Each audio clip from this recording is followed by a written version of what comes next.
So now we've got our file set up, it's time to start gathering the things we need to create the ad. Now sometimes you have clients who are on top of it and they'll provide absolutely everything you need, like their logo and photos and text, etc. And sometimes you have clients where they need a little more hand holding and they need you to create the graphics for them. Since you're the graphic designer, that would make sense. So what do you do when you have a mixture of both and you need to get some of those assets? Well, let's see what assets we do have. I'll start here. I do have this text that we created. So we've got the title, and we've got some details, bullet list, and then information about where to find them online, things like that. That's great, but I have no images to work with. Well, luckily they do have a website, so I can jump to their website and see what images I can work from, or at least if I'm going to buy stock photography, what kind of images I need to try and find. So one thing to be careful of, if you're making a print ad, just about any photo you find online probably won't work, because when you go to print it, it won't look good because it's too low quality. We call it low res. It's not going to be a big enough file to print. So, but let's just poke around and see what we've got going on. I know I don't have this logo, so I'm going to go ahead and just drag this over to my assets folder here. So let's just click once and drag over to Finder. I'll hold there for a second and I'll jump over here. And I'll just stash this into my photos folder for now. So that brought in their logo. Now again, see, this is 32 kilobytes. It's tiny. It probably won't even work at all, but for the sake of the ad, we'll pretend like they give us a high-res version to work with. So we'll drop that in there.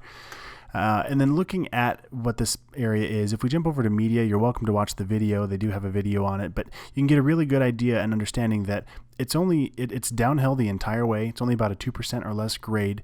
So when it comes time to find images, if we can't find media that we can work with out of their photo gallery, which we'll come back here and pull some, but as we're looking for stock photos, what that tells me is images like this, where we have a serious mountain biker either doing tricks or going uphill, really doesn't make sense. It's not that kind of a trail.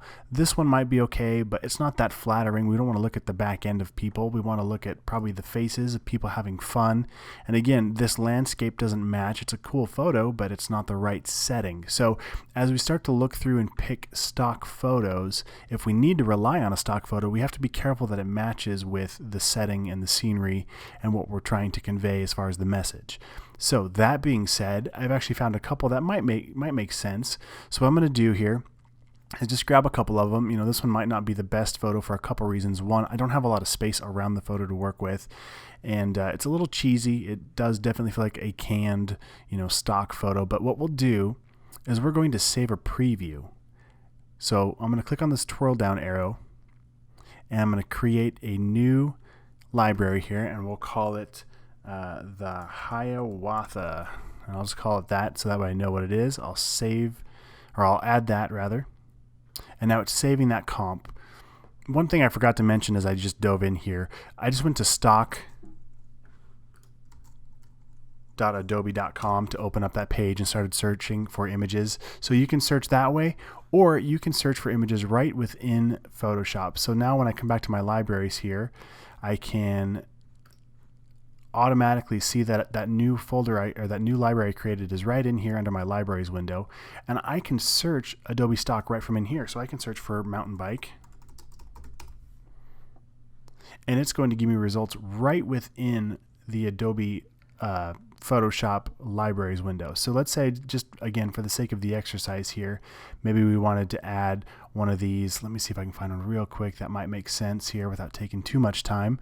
Maybe this one, and what I'll do is I have the save preview, or I have the license option. Well, we don't want to buy it yet, so we're just going to hit this little cloud icon to save a preview, and now I've got 2 stock photos to work with. All right, now let's keep going. Let's go grab some more photos.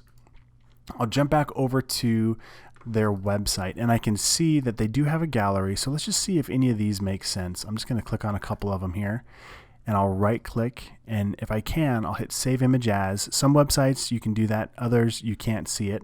I will save it to my, let's create a new folder on my desktop, and we'll just call it photos for now, as I just start scraping some stuff and dropping it in there. I'll hit save. And maybe this nice mountain photo. Now, this doesn't advertise as well for us because there's no bikers on it. So at a glance, it doesn't really convey the message or the story we're looking for, but we'll throw it in there. and maybe one more. I know they talk a lot about the tunnels and stuff, so let's just see if this one. So we got happy bike riders. We've got a bike trailer for a kid, so that tells us it's a kid-friendly, family-friendly ride. So that might be a good image as well. So we'll save this image.